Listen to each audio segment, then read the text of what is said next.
Matrix का। आज हम शुरू करेंगे मैट्रिक्स और इसका मैं इंट्रोडक्शन आज आपको बताऊंगा और फिर कल को इसके क्वेश्चन। तो सबसे पहले मैट्रिक्स होती क्या है, बिल्कुल ध्यान से सुनना मेरी बात। अगर मैं तुमको कह दूं ना रैखिक समीकरण को, कोई रैखिक समीकरण का मतलब क्या होता है, जो मेरे पास, देखो सबसे पहले तो मेरे पास एक तो होता है चर। बिल्कुल मेरी बातों को बिल्कुल ध्यान से सुनना मेरे बच्चों। एक तो मेरे पास होता है चर और एक मेरे पास क्या होता है मेरे बच्चों, चर का तो मतलब क्या होता है, जैसे x y z, और अचर का मतलब कितना होता है, 1 2 3। अगर मान लिया जाए मैं चर और अचर को एक साथ लिख देता हूं, जैसे ये x है 2y है प्लस 3z है, ये ठीक है ना, मेरी बात को ध्यान से सुनना।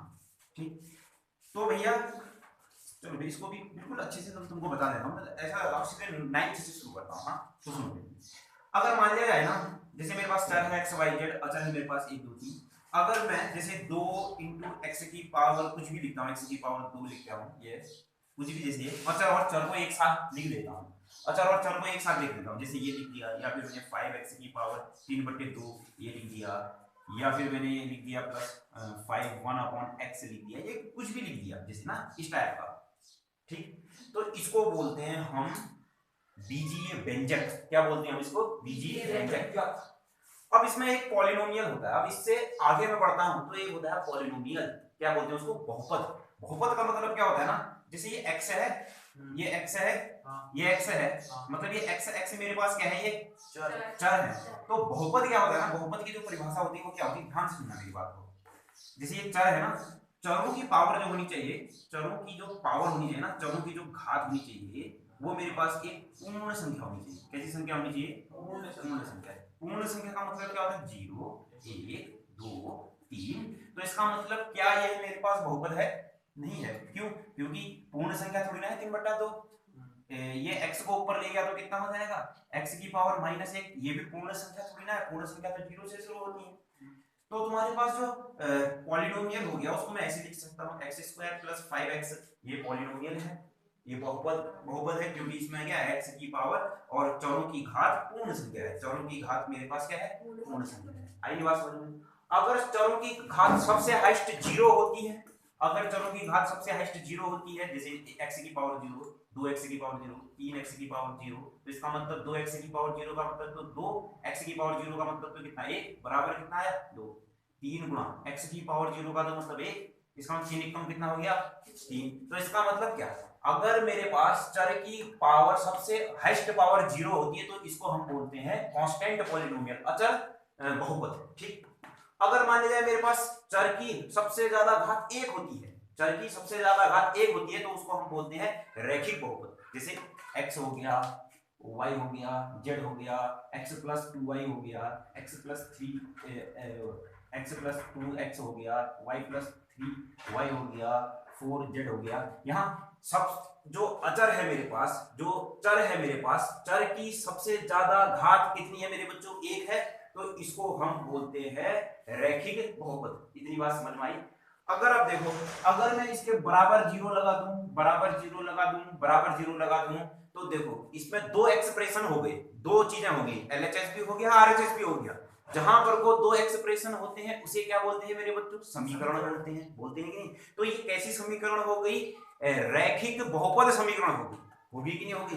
अब सुनो फिर, अब समीकरण की बात आ रही है, अब देखो रैखिक समीकरण की बात कर रहा हूं मैं, ये सब मैं मिटा देता हूं, ये तो हम बचपन में पढ़ते थे ये सब चीजें।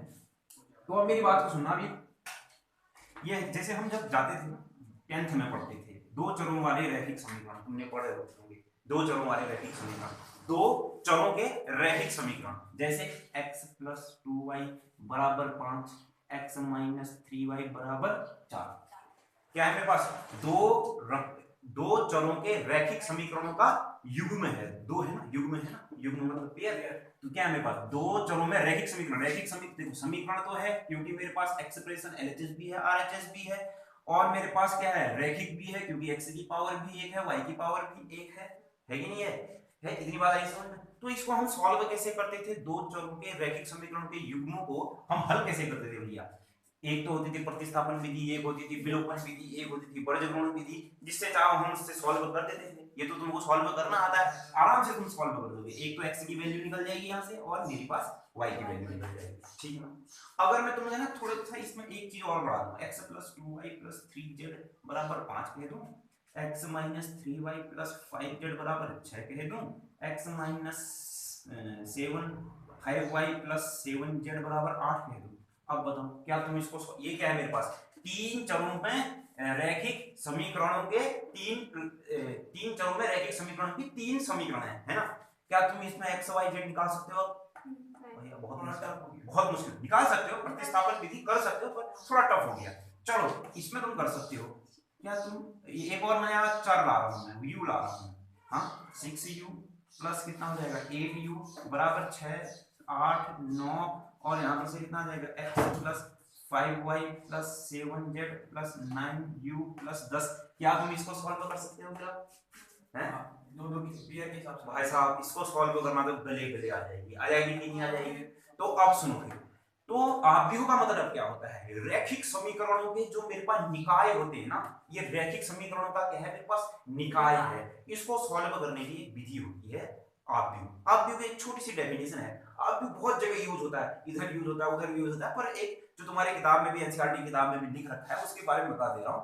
तो जो आव्यूह होता है, आव्यूह का प्रयोग कहाँ होता है? आव्यूह का प्रयोग होता है रैखिक समीकरणों के निकायों को सॉल्व करने के लिए मेरे पास आव्यूह प्रयोग में आती है। आइए बात समझ में, ठीक है, क्लियर है आव्यूह क्या होती है? तो सुनो फिर, अब आव्यूह मुझे बता चलिए, आव्यूह कोई भी आपसे अगर कभी पूछे तो तुम कह सकते हो कि जो आव्यूह है रैखिक समीकरणों के निकाय को सॉल्व मतलब हल करने की एक क्या है मेरे पास एक विधि है। आव्यूह का इतना ही प्रयोग नहीं, आव्यूह का बहुत जगह प्रयोग होता है, परंतु अभी हम जो हमको चीजें आती है उस हिसाब से हमको सिर्फ हम कह सकते हैं कि हमको यही आता है, ठीक है ना। चलो अब सुनो, आव्यूह को प्रदर्शित कैसे करते हैं? आव्यूह को प्रदर्शित करते हैं आयत में, जैसे एक आयत में लिखिए ये आव्यूह को प्रदर्शित करने का तरीका क्या होता है, आयत का होता है। और आव्यूह को कभी भी अंग्रेजी के बड़े लेटर से लिखते हैं, जैसे ए है, बी है, सी है, डी है, ठीक। और जो इसके अंदर अवयव आते हैं ना, जैसे 1 2 3 4 5 6 अभी नहीं लिखते हैं, जो इसके अंदर अवयव आते हैं ना, वो मेरे पास जो इसके अंदर ये लिखा है 1 2 3 6 5 6, इनको बोलते हैं अवयव। क्या बोलते हैं? अवयव। अब मैं इसको ना इंग्लिश में कभी कभी क्या कह दूंगा, एलिमेंट, ठीक है ना, एलिमेंट्स बोलते हैं इसको, क्लियर है?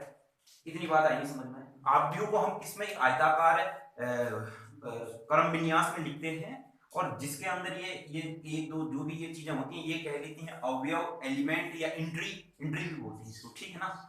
और आप सुनो, मैं तुमसे कह दूं ना, मेरी बात को ध्यान से सुनो, मैं कहूं तुमसे पंक्ति बनाओ, सुनो पंक्ति बनाओ तो तुम पंक्ति कैसे, क्या ऐसे बना सकते हो? ऊपर पंक्ति, पंक्ति कहाँ, एक के ऊपर एक के ऊपर एक, उदय के ऊपर शिवम को, शिवम के ऊपर क्या कहते हैं मानस को, ऐसे थोड़ी ना बैठा सकता हूँ पंक्ति। तो अब देखो इसमें दो चीजें बन रही है ना, एक चीज तो ऐसे बन रही है, बिल्कुल ध्यान से सुनो, ध्यान से सुनो। एक चीज मेरे पास कैसे बन रही है, ऐसे, एक चीज ऐसे बन रही है, एक चीज मेरे पास ऐसे आ रही है।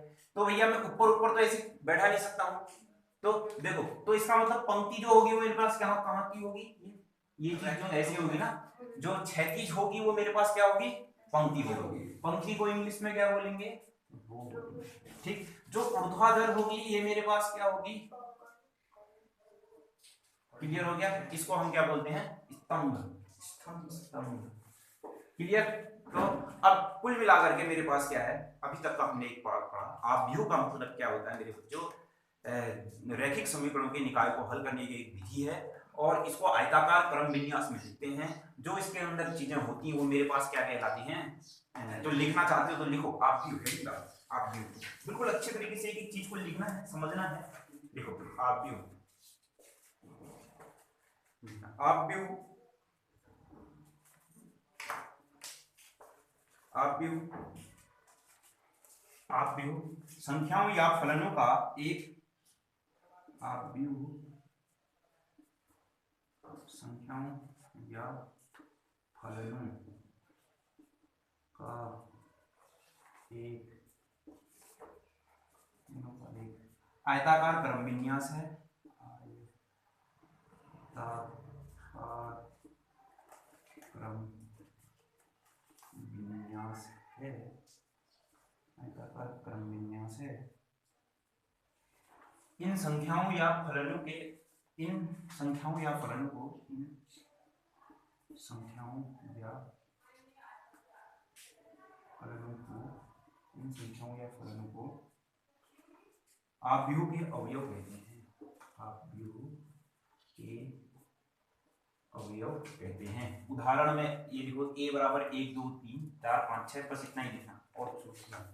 उदाहरण में a बराबर 1 2 3 4 5 6, a बराबर 1 2 3 4 5 6, 1 2 3 4 5 6 लिख दिया इतना। हाँ, तो अब सुनो, फिर जो ऐसे 4 के नीचे करो ये अवयव लिख दो, ये भी है अवयव, पूरा ऐसे बनाओ। ऐसे जो मेरे पास होगी वो मेरे पास पंक्ति कहलाएगी, ये मेरे पास क्या कहलाएगी, पंक्ति कहलाएगी, ये स्तंभ कहलाएगा, ये स्तंभ कहलाएगा, ये मेरे पास क्या कहलाएगा, स्तंभ कहलाएगा। इतनी बात आएगी समझ में? इतनी बात ठीक है ना? अब लिखना फिर आव्यूह की कोटि। आव्यूह की कोटि, अब हेडिंग डालना आव्यूह की कोटि, ऑर्डर ऑफ मैट्रिक्स। अब मैं कभी कभी आव्यूह की कोटि ना कह के ऑर्डर ऑफ मैट्रिक्स कह दूं, तो ऑर्डर ऑफ, एक पेन दे दो मेरे को, तो उसको दे दो देखो। तो चलो, आव्यूह की कोटि का मतलब क्या हो गया, order of matrix, order of matrix, order of matrix. अब मैं आव्यूह की कोटि ना कह के कभी कभी क्या कहूंगा मेरे बच्चों, ऑर्डर ऑफ मैट्रिक्स। तो सुनो फिर मैं ऑर्डर ऑफ मैट्रिक्स के बारे में बात करता हूँ। सुनो क्या होता है ऑर्डर ऑफ मैट्रिक्स। कोई आव्यूह मेरे को ए दिया गया है, माना कोई आव्यूह मेरे को ए दिया है, तो इसका माना आव्यूह ए, माना कोई आव्यूह ए है जिसकी कोटि मेरे पास क्या होगी, बराबर पंक्ति गुणा स्तंभ। याद रखोगे, आव्यूह की कोटि बहुत ही इंपॉर्टेंट है, इसको क्या बोलते हैं, पंक्ति गुणा स्तंभ। क्लियर हो गया कि नहीं? और देखो इसको बराबर में ऐसे भी लिखते हैं m क्रॉस n। जो ये m होता है, m तो प्रदर्शित करता है पंक्तियों को, और जो n होता है यह प्रदर्शित करता है किसको, स्तंभ को। क्लियर है नहीं? क्लियर? तो क्या, रो क्रॉस कॉलम, रो क्रॉस कॉलम। ठीक, अगर आप मेरी बात को ध्यान से सुनो तो इस वाले में आ जाओ, इसमें बताओ इसका ऑर्डर कितना है, पंक्तियां कितनी है मेरे पास मेरे बच्चों, पंक्तियां कितनी है, 2, पंक्ति 1 पंक्ति 2, और इसमें स्तंभ कितने हैं मेरे पास, 1 2 3। तो जो इसका ऑर्डर आएगा, जो इसकी कोटि आएगी वो कितनी आएगी फिर मेरे पास, 2। तो मेरे पास क्या है भैया, पंक्तियां हैं, कॉलम कितनी है मेरे पास, गुणा कितनी, 3। तो 3 दूनी कितना हो गया, देखो 3 गुणे 2, तो मेरे पास क्या आया, कोटि आई। और इसमें कुल अवयव कितने होंगे, जब इन दोनों को आपस में मैं गुणा कर दूंगा, 3 दूनी 6 मेरे पास क्या होंगे, कुल अवयव होंगे। ठीक है, इतनी बात बिल्कुल नॉर्मल सी बात है, मैट्रिक्स तो बिल्कुल नॉर्मल है, ऐसे करते हो जाती है मैट्रिक्स। तो इतनी बात आई नहीं समझ में? ठीक, तो अब लिखना फिर आव्यूह का रिप्रेजेंटेशन ऑफ मैट्रिक्स, आव्यूह का प्रदर्शन। चलो ऐसे लिख दो आव्यूह का प्रदर्शन। चलो आव्यूह को प्रदर्शित कैसे करते हैं, आव्यूह को प्रदर्शित कैसे करते हैं, ऐसे भी लिख दिया, जैसा लिखना चाहता है। इसको इंग्लिश में बोलते हैं रिप्रेजेंटेशन ऑफ मैट्रिक्स। अब मैट्रिक्स को रिप्रेजेंट कैसे करते हैं, अब मैट्रिक्स को प्रदर्शित कैसे करते हैं, ठीक है ना? अब मैं उसके बारे में बात करता हूँ, रिप्रेजेंटेशन ऑफ मैट्रिक्स।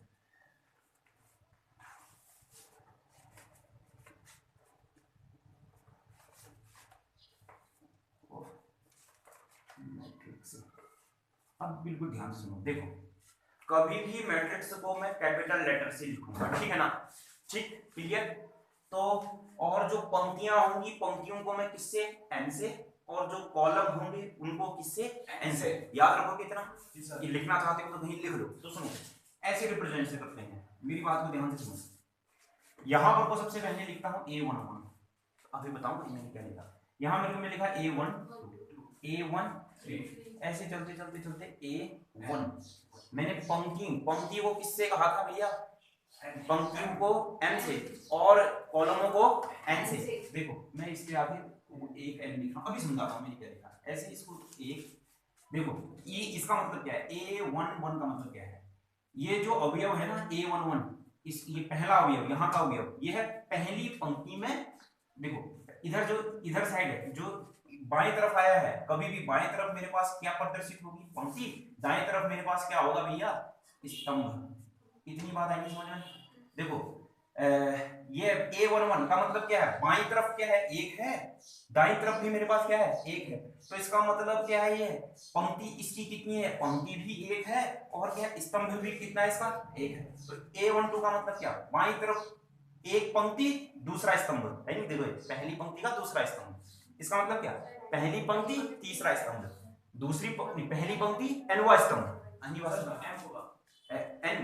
स्तंभ, स्तंभ को n से लिखूंगा ना, हाँ। अब सुनो, जैसे A21 इसका मतलब क्या, दूसरी पंक्ति पहला स्तंभ, दूसरी पंक्ति पहला स्तंभ। A22 दूसरी पंक्ति दूसरा स्तंभ। A23 दूसरी पंक्ति तीसरा स्तंभ। और यहां से A222 2n दूसरी पंक्ति nवां स्तंभ। A31 A33 A232 A32 चलते चलते कितना A3n तीसरी पंक्ति, नहीं सॉरी तीन, इसका मतलब क्या, तीसरी पंक्ति दूसरा स्तंभ, तीसरी पंक्ति तीसरा स्तंभ, ऐसे चलते चलते बहुत सारे होंगे, चलते चलते बहुत सारे होंगे, चलते चलते बहुत सारे होंगे, चलते चलते बहुत सारे होंगे। यहाँ पर को मेरे पास हो जाएगा, देखो mवी पंक्ति, मैंने कहा पंक्ति को कभी m से, कॉलम को किससे, n से, mवी पंक्ति पहला कॉलम पहला स्तंभ, mवी पंक्ति दूसरा स्तंभ, mवी पंक्ति तीसरा स्तंभ, फिर क्या mवी पंक्ति nवां स्तंभ। क्लियर, आई बात समझ में, लिख दो ऐसे।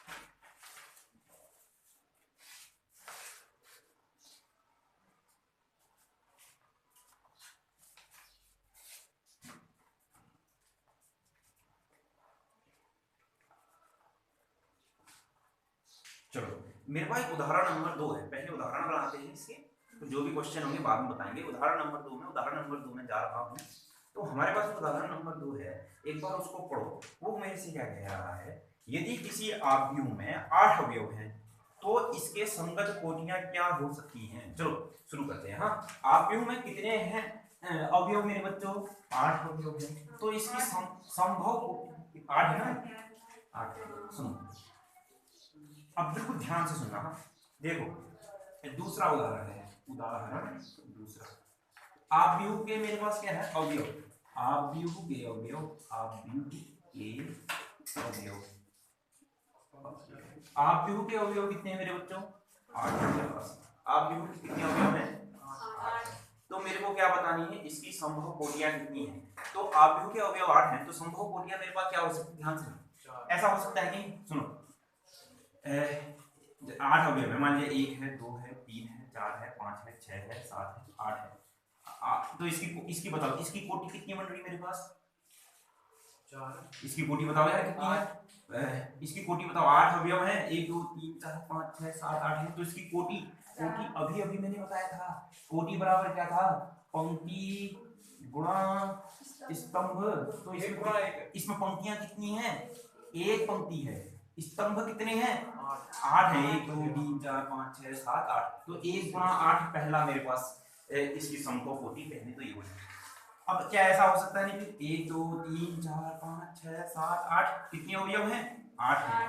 तो बताओ कितनी पंक्तियां हैं इसमें, 8 पंक्तियां। स्तंभ कितने हैं, एक मेरे पास क्या है, एक ये भी बन सकता है, एक ऐसा भी हो सकता है, 1 2 3 4 5 6 7 8, एक ऐसा भी तो हो सकता है ना आव्यूह। तो इसमें पंक्तियां कितनी हैं, 2, स्तंभ कितने हैं, 4। ठीक, एक ऐसी 4 गुणा 2 भी हो सकता है ना।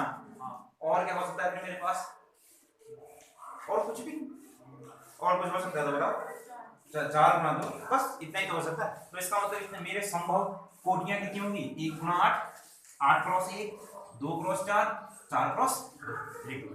ठीक है ना भैया, नहीं आई बात समझ में।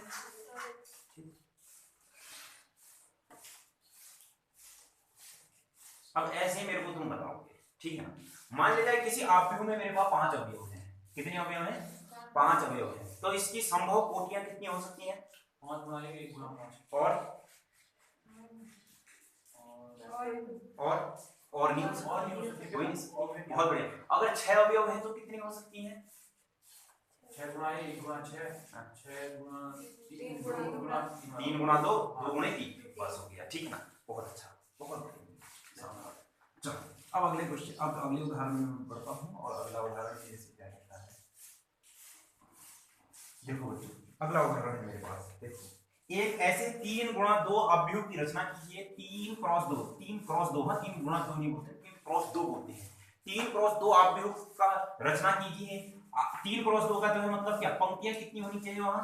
3 पंक्तियां। स्तंभ कितनी होनी चाहिए? 2। तो 3 क्रॉस 2, हाँ कितना है तो कह रहा ना, 3 क्रॉस 2 अवयव की रचना कीजिए जिसके अवयव ए आई जे है, जिसका जो अवयव है ए आई जे बराबर वो मेरे पास कितना है?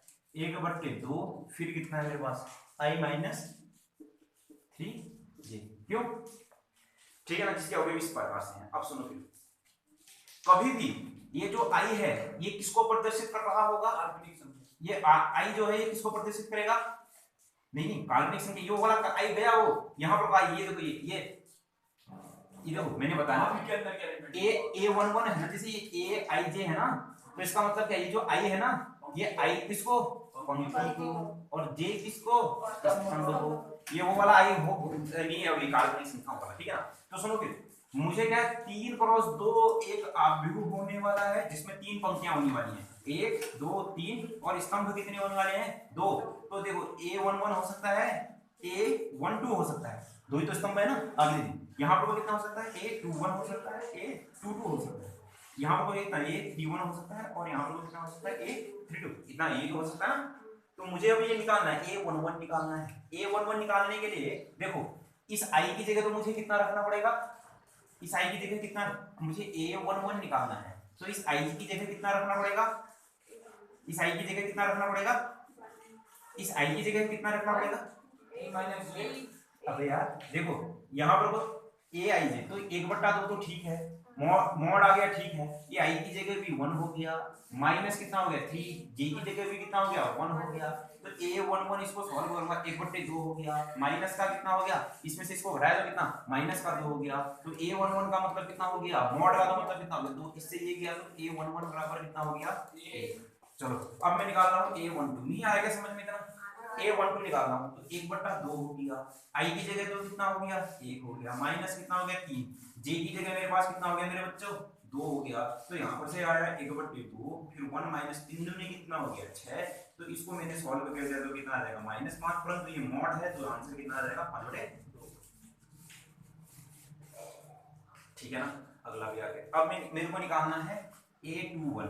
अब ध्यान से देखो, A21 है 1/2, आई की जगह मेरे पास कितना बच्चों, मेरे पास 2, जे की जगह कितना है मेरे पास 1, तो यहाँ पर से कितना है 1/2, ये कितना हो गया -1, तो आंसर मेरे पास कितना है 1/2 बस हो गया।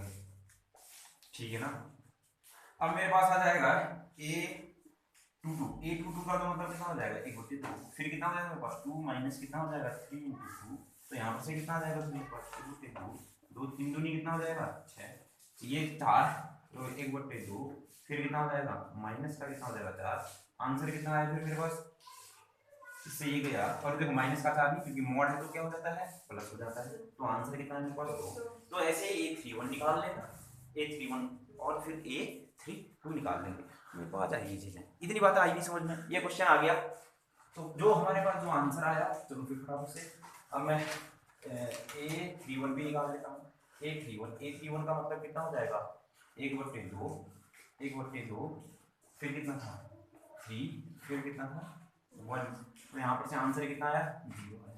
A32 1/2, फिर कितना है 1/2, फिर आई की जगह तो कितना आया 3, फिर -3, फिर जे की जगह कितना आया 2, तो यहाँ पर से 1/2, 3 माइनस 3 दूनी कितना हो गया 6, तो 1/2 माइनस का 3 प्लस का 3, तो आंसर मेरे पास कितना है 3/2। तो जो पूरा जो मेरे पास आंसर आया वो मेरे पास इतना आया। देखो A11 कहाँ आया है, यहाँ, वो कितना आया है 1, A12 मेरे पास कितना आया है 5/2, फिर A21 कितना आया है 1/2, A22 मेरे पास कितना आया है 2, A31 कितना आया है 0 और मेरे पास A32 कितना आया है 3/2। यही मेरा क्या कहलाएगा आंसर। इतनी बात आएगी समझ में? पक्का? अगला क्वेश्चन। चलो अब अगला क्वेश्चन नहीं है, अब थोड़ी सी मेरे पास आप विभव के प्रकार है, तो हेडिंग डालना आप विभव के प्रकार, आप विभव के प्रकार, आप विभव के प्रकार, आप विभव के प्रकार। पहला आव्यूह का जो परिभाषा है, पहला प्रकार है वो मेरे पास क्या है स्तंभ आव्यूह। क्या है मेरे पास स्तंभ आव्यूह, स्तंभ आव्यूह, स्तंभ आव्यूह, स्तंभ आव्यूह। इसको क्या बोलते हैं कॉलम मैट्रिक्स, कॉलम मैट्रिक्स। देखो इसका मतलब क्या है ना, जिसमें सिर्फ कॉलम ही कॉलम होती है, इसमें एक ही कॉलम होती है, उसे क्या बोलते हैं कॉलम मैट्रिक्स बोलते हैं। जिसमें क्या होती है, जिसमें सिर्फ एक कॉलम होती है, आई बात समझ में? जिसमें सिर्फ एक कॉलम होती है, सिंपल सी परिभाषा। जैसे जैसे ये देखिए एक कॉलम है 1 2 3 ये हो गया, जैसे 1 2 3 4 5 ये हो गया, ये सब मेरे पास कॉलम मैट्रिक्स है जिसमें सिर्फ एक कॉलम होती है बस बाकी जो भी है कॉलम एक होगा, ठीक है ना। ऐसे मेरे पास क्या आता है दूसरा पंक्ति आव्यूह, पंक्ति आव्यूह, पंक्ति आव्यूह। पंक्ति आव्यूह को क्या बोलते हैं रो मैट्रिक्स। रो मैट्रिक्स का मतलब क्या होता है, जिसमें मेरे पास सिर्फ और सिर्फ कितनी रो हो, एक रो, जिसमें सिर्फ एक रो हो, जिसमें सिर्फ एक रो, जैसे ये 1 2 3 या फिर क्या 1 2 3 4 5 6 कुछ भी हो सकता है ऐसा। आइए बात समझ, ये तो चूरन सी परिभाषाएं थी, इसको देखो।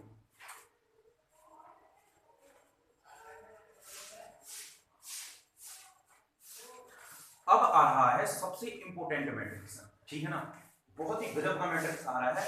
ये पूरा तुम्हारा जो सारणिक आएगा वहां यूज होता है। इसको बोलते हैं, हेडिंग डालना बहुत ही प्यार से हेडिंग डालना, इसको बोलते हैं वर्ग आव्यूह, वर्ग आव्यूह,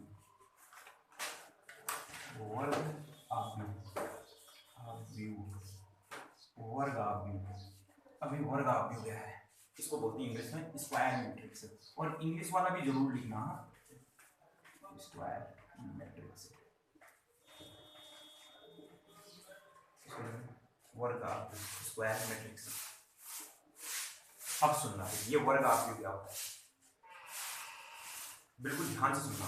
देखो वर्ग क्या होता है तुमको पता होता है, वर्ग क्या होता है जिसकी लंबाई चौड़ाई बराबर होती है उसको वर्ग बोलते हैं, होती नहीं। तो इसका मतलब यहां से तुम स्क्वायर मैट्रिक्स की परिभाषा भी निकाल सकते हो। स्क्वायर मैट्रिक्स की परिभाषा क्या होगी, पंक्ति और स्तंभ बराबर होंगे, वो मेरे पास क्या कहलाएगा स्क्वायर मैट्रिक्स कहलाएगा, ठीक है ना। जहां पंक्ति बराबर मेरे पास क्या होगा स्तंभ, जहां पंक्ति बराबर स्तंभ वो मेरे पास क्या कहलाएगा भैया, जहां पंक्ति और स्तंभ मेरे पास बराबर हो जाएंगे वो मेरे पास क्या कहलाएगा स्क्वायर मैट्रिक्स।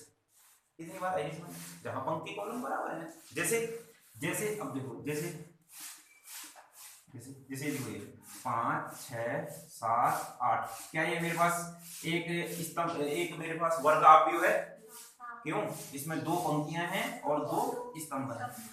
जैसे 5 6 1 2 3 4 5 6, क्या मेरे पास ये वर्ग आव्यूह है, नहीं है।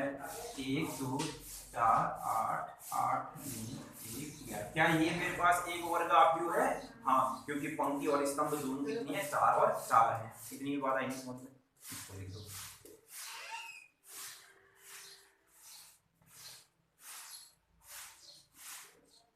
इतनी बात आई समझ में, तो अब मैं आगे बढ़ता हूँ। सुनो अब आता है विकर्ण आव्यूह। अब हेडिंग डालना विकर्ण आव्यूह, विकर्ण आव्यूह, विकर्ण आव्यूह, विकर्ण आव्यूह। क्योंकि जो स्क्वायर मैट्रिक्स से पढ़ा है ना मैंने, ये बहुत इंपॉर्टेंट है, पूरी मैट्रिक्स से लगभग इसी के ऊपर सब चीजें ये है, इंपॉर्टेंट है, बहुत इंपॉर्टेंट है। अब देखो विकर्ण आव्यूह, ध्यान से सुनना विकर्ण आव्यूह। देखो ऐसा वर्ग आव्यूह, आव्यूह जिसके जिसके विकर्ण में जिसके विकर्ण में ही जिसके विकर्ण में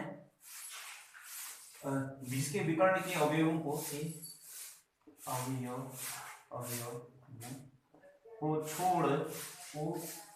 छोड़ अन्य सभी अवयव शून्य होते हैं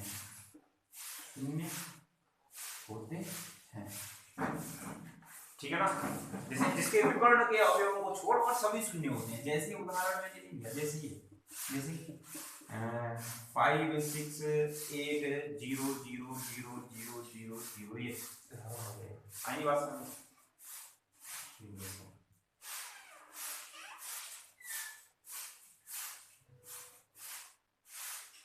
और जैसे एक ये भी हो सकता है -1 -1 -1 -2 0 0 0 0 0 0 ये सब विकर्ण आपके मेरे पास, ठीक है ना।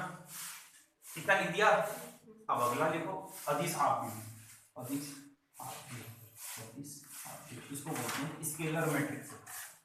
स्केलर मैट्रिक्स इंग्लिश में इसको बोलते हैं स्केलर मैट्रिक्स। अब देखो ये ऐसा विकर्ण आव्यूह जिसके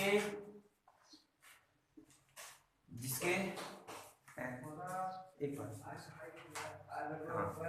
ऐसा विकर्ण आव्यूह जिसके विकर्ण में समान अवयव हों, विकर्ण में समान अवयव हों,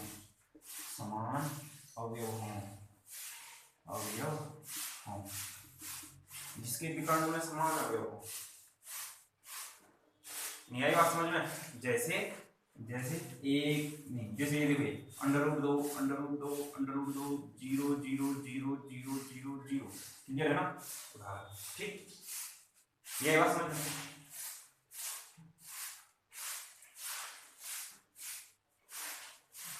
देखो हमने क्या पढ़ा, वर्ग आव्यूह पढ़ा, जिसमें पंक्ति और स्तंभ बराबर थे, वो वर्ग आव्यूह कहलाएगा। अब देखो, अब ऐसा वर्ग आव्यूह जिसके विकर्ण है, विकर्ण में अवयव हो और कहीं जगह नहीं हो। विकर्ण का मतलब ये होता है ना, विकर्ण मतलब ऐसे वाले विकर्ण में है, ऐसे वाले विकर्ण में, सिर्फ ऐसे वाले विकर्ण में, ऐसे वाले विकर्ण में, इस वाले विकर्ण में, बस इस वाले विकर्ण में अवयव हो तो वो क्या कहलाएगा, विकर्ण आव्यूह कहलाएगा। अब फिर आता है अदिश आव्यूह। अदिश आव्यूह ऐसा आव्यूह जिसके विकर्ण में समान अवयव हो, वो मेरे पास क्या कहलाएगा, अदिश आव्यूह। अब आता है सबसे इंपॉर्टेंट आव्यूह, जिसको बोलते हैं तत्समक आव्यूह। लिखना है तत्समक आव्यूह, बहुत ही विरक्त आव्यूह है तत्समक आव्यूह। इसको बोलते हैं आइडेंटिटी मैट्रिक्स। अब मैं तत्समक आव्यूह भी नहीं कहूंगा, आइडेंटिटी मैट्रिक्स से ही कहूंगा। हाँ, तत्समक आव्यूह इसको बोलते हैं आइडेंटिटी मैट्रिक्स। आइडेंटिटी मैट्रिक्स तत्समक आव्यूह आइडेंटिटी मैट्रिक्स।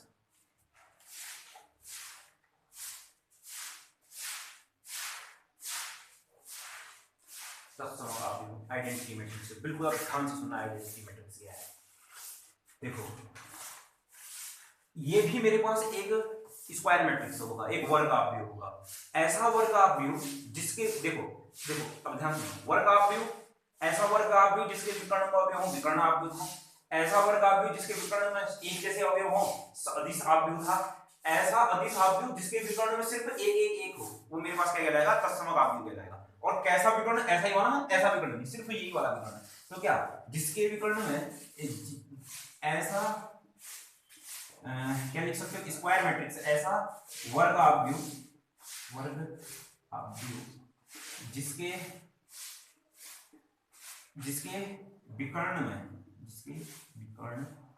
कैसा, ये देखो ऐसा विकर्ण है, ये प्रदर्शित कर दिया, ऐसी विकर्ण जिसके विकर्ण में सिर्फ, जिसके विकर्ण में एक हो और अन्य जगह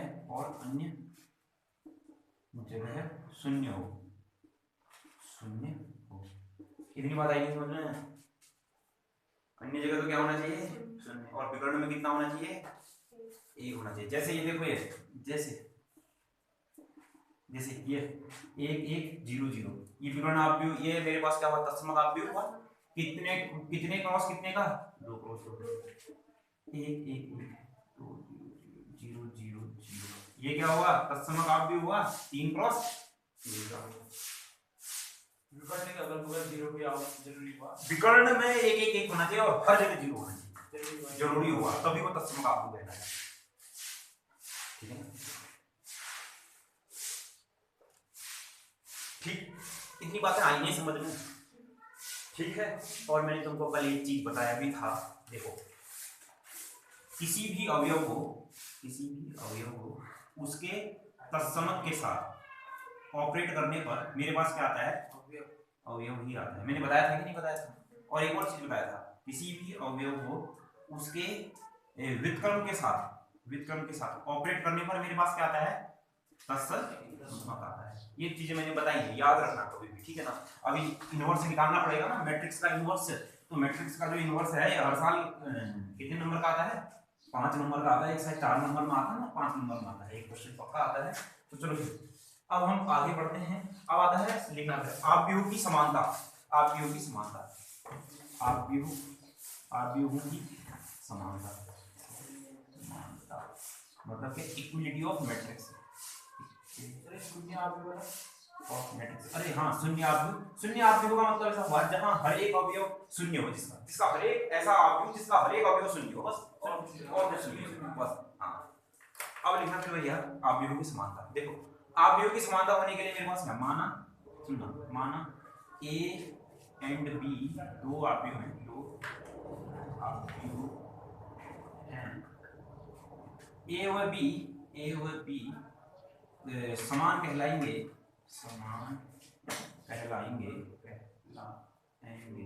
यदि सुना, ये समान कहलाएंगे यदि इनकी कोटियां का मतलब क्या, ऑर्डर समान हो, इनकी कोटियां समान हो और इनके संगत मतलब करस्पॉन्डिंग, इनके संगत अवयव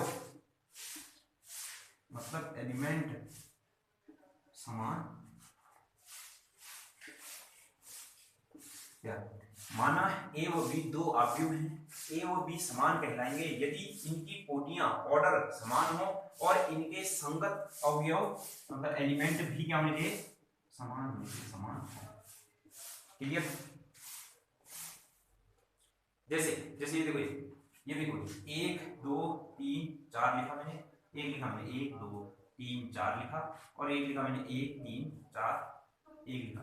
तो बताओ ये देखो ये और ये आव्यूह दोनों समान आव्यूह हैं। क्यों? क्योंकि इनकी जो कोटियां हैं वो भी एक जैसी हैं और इनके संगत अवयव 1 के संगत 1, 2 के संगत 2, 3 के संगत 3, 4 के संगत 7, ये भी क्या है मेरे पास एक जैसे। आई नहीं बात समझ में? ये दोनों समान नहीं है, कोटियां तो समान है परंतु इनके संगत अवयव जैसे 1 के संगत 1 आ रहा है, 2 के संगत 3 आ रहा है, 3 के संगत 4 आ रहा है, 4 के संगत 1 आ रहा है। यही बात समझ में? देखो मैंने क्या कहा, मान लीजिए दो आव्यूह मेरे पास, एक आव्यूह ए है, बी है और थोड़ी देर में 3 आव्यूह है, ठीक है। अब देखो ए और बी में कह रहा हूं समान है, क्यों है समान? क्योंकि इनकी कोटियां एक जैसी हैं, 2 क्रॉस 2 की, 2 क्रॉस 2 की, और इनके संगत अवयव जैसे 1 के संगत 1, 2 के संगत 2, 3 के संगत 3, 4 के संगत 7, संगत अवयव भी मेरे पास क्या है, समान है कि नहीं? तभी ये दोनों एक जैसे हैं। परंतु ये बी और सी समान नहीं है, कोटियां तो समान है परंतु संगत अवयव समान नहीं है। 1 के संगत 1 आ रहा है, 2 के संगत 3 आ रहा है, उसे 2 के संगत कितना होना चाहिए था, 2 होना चाहिए। आई नहीं बात समझ में? ठीक है, क्लियर? चलो अब अगले टॉपिक में बढ़ते हैं। जैसे मेरे पास उदाहरण नंबर 4 कह रहा है, उदाहरण नंबर 4 हम सॉल्व करते हैं। उदाहरण नंबर 4 को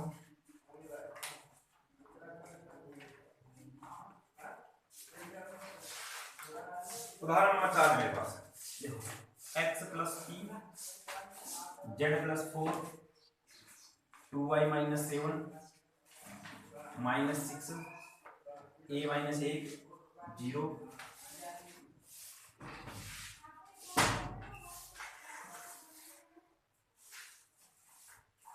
0 और b - 3 -21 0 बराबर है a 0 6 3y - 2 फिर मेरे पास है -6 -3 2c + 2, फिर है 2b + 4 -21, फिर मेरे पास क्या है 0। ठीक है। अब सुनो मेरे से क्या कह रहा है, तो यदि ये है तो मेरे को A B X Y Z सबके समान निकालने हैं। तो सुनो, यह आव्यूह इस आव्यूह के बराबर दिया है, यह आव्यूह इस आव्यूह के क्या दिया है, बराबर दिया है। तो इसका मतलब बराबर तो है। तो कैसे बराबर है, संगत अवयव भी बराबर है, नहीं कोटियां भी बराबर है, और बराबर अगर दिया है तो इसका मतलब क्या ऐसा होगा कि नहीं मेरे पास x + 3 = 0। क्यों? क्योंकि इनके संगत अवयव भी क्या होंगे, देखो आव्यूह बराबर है ना, बीच में बराबर लगा दिया है, तो इसका मतलब इसके बराबर ये है, तो अगर ये दोनों बराबर हैं तो इसका मतलब इनके संगत अवयव भी बराबर होंगे, होंगे कि नहीं। अभी मैंने बताया था दो आव्यूह बराबर होते हैं क्योंकि कोटियां भी एक जैसी होती हैं और संगत अवयव भी एक जैसे होते हैं।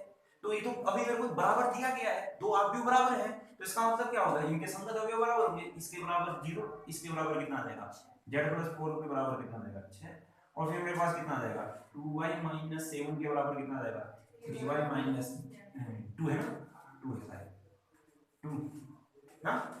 और देखो -6 के बराबर -6, a - 1 के बराबर कितना -3, और फिर क्या 2c + 2 के बराबर तो कितना 0, और यहाँ पर से कितना आ जाएगा b - 3 के बराबर तो कितना 2b + कितना आ जाएगा 4, 21 -21 के बराबर -21, 0 के बराबर 0। तो इसको सॉल्व करते हैं। सबसे पहले इसको सॉल्व किया तो x की वैल्यू कितनी आई -3 आई, इसको सॉल्व किया तो z कितना आ जाएगा भैया 2 आ जाएगा ना ना। और यहाँ पर से ये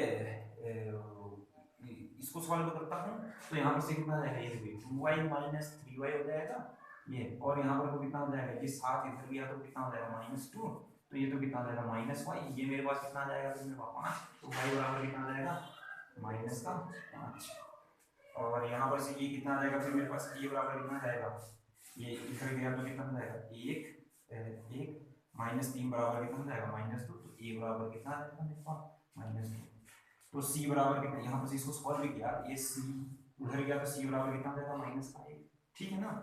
तो अब मेरे को b निकालना है, b यहाँ पर से निकालूंगा मैं। क्लियर, आई बात समझ में, नहीं आया, नहीं आएगा।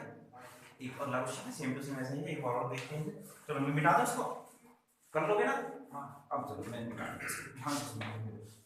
अगला उदाहरण है मेरे पास, एक दिन देखे तो मैं प्रश्नावली जैसे शुरू करूंगा ना, जैसे आज मैंने 3.1 शुरू करनी थी, तो पहले दिन मैं उसके उदाहरण बता दूंगा, फिर अगले दिन आप क्या करोगे, तुम घर जाके सब उदाहरण देखोगे, प्रश्नावली करने की भी कोशिश करोगे, ठीक है ना। अगर हो गया तो ठीक है, नहीं तो फिर क्या कल के दिन मैं बता दूंगा, ठीक। तो अब आ जाओ इसमें, मेरे पास अगला क्वेश्चन है, यदि 2a + b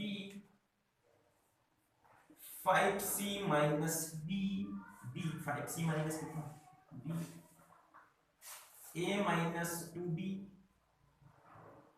4c + 3b ये बराबर है 4 - 3 11 और 24। ये देखो, तो मेरे से कह रहा है a b c d की वैल्यू निकालो। तो देखो दो आव्यूह बराबर है, बराबर दिए है ना, तो इसका मतलब क्या होंगे, इनके संगत अवयव क्या होंगे, तो इसका मतलब देखो क्या हो रहा होगा, दो आव्यूह बराबर है तो इनकी कोटियां भी बीच में बराबर लगा दिया ना, तो इसका मतलब बराबर है, बराबर है का मतलब इसका कोटियां भी बराबर होंगी और उनके संगत अवयव भी बराबर होंगे। ये बराबर इसके a - 2b बराबर किसके -2b, 5c - d बराबर किसके 4c + 3d किसके, इसको सॉल्व किया तो यहाँ पर से तो कितना आ जाएगा, देखो ए बी वाला है, ए बी वाला, तो यहाँ पर से कितना आ जाएगा 2a + b बराबर 4, और ए बी वाला ये a - 2b बराबर कितना -3, तो यहाँ से वैल्यू निकाल लेते हैं a और b। कैसे, आप कैसे निकालेंगे a और b की बताओ, कैसे विलोपन विधि से निकालते हैं, विलोपन विधि से कैसे निकालेंगे, इसको किससे गुणा कर देता हूं मैं 2 से, तो यहाँ पर से कितना आ जाएगा 2a + b बराबर 4, और कितना आ जाएगा 2a - 4 बराबर कितना आ जाएगा -6 ना। तो यहाँ पर से कितना आ जाएगा, ये प्लस है तो ये कितना हो जाएगा माइनस, क्यों इससे ये गया, ये माइनस का क्या हो जाता है प्लस, और ये कितना हो जाता है 5b, ये आता है नहीं तुमको क्लियर बता देना मेरे को, नहीं तो प्रतिस्थापन से सॉल्व करना, माइनस का प्लस तो कितना हो जाएगा 10, तो b बराबर तो कितना हो जाएगा मेरे पास 2, b बराबर 2 आए तो b की दो वैल्यू उठा के एक बार रखूंगा, तो कितना आ जाएगा 2a + 2 बराबर 4, तो यहाँ से आ जाएगा 2a बराबर तो कितना आ जाएगा 2, तो a बराबर कितना आ गया 1, नहीं ऐसे तो करते हैं ना, यहाँ से निकाल लोगे और अब इन दोनों को सॉल्व करके किसकी वैल्यू निकालोगे, सी और डी की। ये कर लोगे कि नहीं कर लोगे? चलो इतना करो, फिर आप देखो, चलो मैं सी और डी की वैल्यू निकाल देता हूँ ना। देखो कैसे, देखो ध्यान से देखो, ये तो आना चाहिए यार, हमने 10 में पढ़ा था। सर इसको प्रतिस्थापन से करो। चलो इसको प्रतिस्थापन से बता देते हैं। 4c + 3d = 24। देखो प्रतिस्थापन से यहाँ पर से सबसे पहले c की वैल्यू निकाल। ये इक्वेशन 1 कह दे, इसको इक्वेशन 2 कह दे। इस इक्वेशन 1 से c या d किसी की वैल्यू निकाल। अभी d की वैल्यू निकालने में फायदा रहेगा, तो यहाँ से कितना आ जाएगा, 5c - 11 बराबर कितना हो गया, d ना, d की वैल्यू आई। तो इसको समीकरण नंबर 3 कह दिया। ये d उठा करके यहाँ रखा, इक्वेशन नंबर 2, ये d उठा करके यहाँ रखा, तो कितना आ जाएगा, 4c + 3d की जगह कितना आ जाएगा, 5c - 11 बराबर कितना हो गया, 24 ना। तो यहाँ पर से सॉल्व किया तो कितना आ जाएगा, 4c + 5 कितना 15 है c, और फिर कितना हो जाएगा माइनस 11 कितना 33 बराबर कितना हो गया, 24। तो यहाँ पर से तो कितना आ जाएगा, 15 19c बराबर कितना आ जाएगा, 24 में कितना आ जाएगा, 33। तो यहाँ से चीजें कितनी आई, 19c बराबर कितना आ गया, फिर मेरे पास 19 यहाँ 57 है में से 19 को 57 यहाँ 57 तुम कहते हैं यार 19 यहाँ 57, ठीक है, गुणा कर लो। ठीक, c की वैल्यू अब की यहाँ पर रख दे, इक्वेशन नंबर 3 में, इक्वेशन नंबर 3 पर तेरा आंसर है। इससे तो ऐसे ही था। कौन सा, हाँ बिल्कुल सही किया। तो इतना था फिर आज का, अब कल को करेंगे 3.1, ठीक है ना। तो अगर ये आज जाना एक्सरसाइज का, इसको मतलब जितना भी है कोशिश करना होगी, ठीक है ना मेरे बच्चों।